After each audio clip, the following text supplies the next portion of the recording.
Kisah Tubagus, anak sang penyadap aren.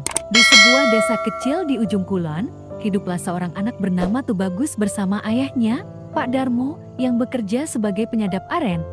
Mereka hidup sederhana, jauh dari kemewahan, tetapi penuh kehangatan di tengah alam yang indah. Hutan menjadi tempat mereka mencari rezeki dan belajar tentang kehidupan. Setiap pagi, Tubagus menemani ayahnya menyadap aren di tengah hutan. Di sana, Tubagus belajar banyak tentang pohon, binatang, dan harmoni kehidupan. Pak Darmo sering berpesan, "Jaga hutan ini, nak. Ia adalah pemberian Tuhan, tempat kita hidup bersama makhluk lainnya."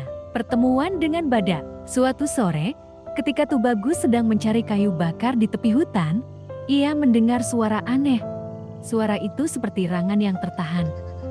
Dengan hati-hati, ia mengikuti sumber suara dan menemukan seekor badak Jawa terjerat dalam perangkap pemburu. Kaki badak itu berdarah dan tubuhnya gemetar ketakutan. Tubagus merasa iba.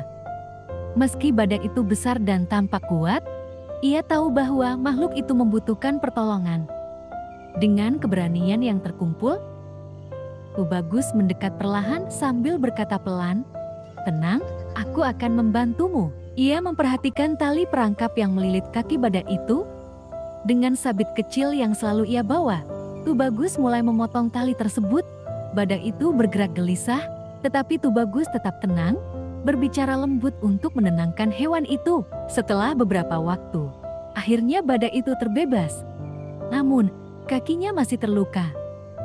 Tubagus segera mengumpulkan dedaunan yang ia tahu bisa digunakan sebagai obat alami, seperti yang diajarkan oleh ayahnya. Ia menempelkan daun-daun itu pada luka badak tersebut. Balasan sang badak. Badak itu menatap Tubagus dengan mata yang besar dan lembut.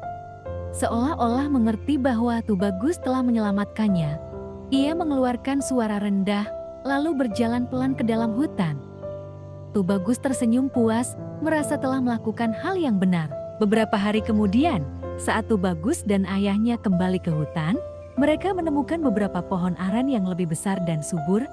Anehnya, aren-aren itu berbuah lebih lebat dari biasanya.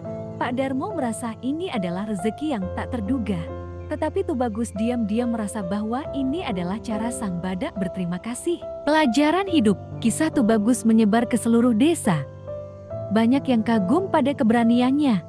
Tetapi Tubagus selalu berkata, "Aku hanya melakukan apa yang ayah ajarkan, menjaga alam dan segala isinya." Sejak saat itu, Tubagus menjadi pelindung hutan di desanya. Ia mengajak penduduk lain untuk menjaga satwa liar dan menghentikan perangkap pemburu. Bagi Tubagus, hutan bukan hanya sumber kehidupan, tetapi juga tempat persahabatan antara manusia dan makhluk Tuhan lainnya.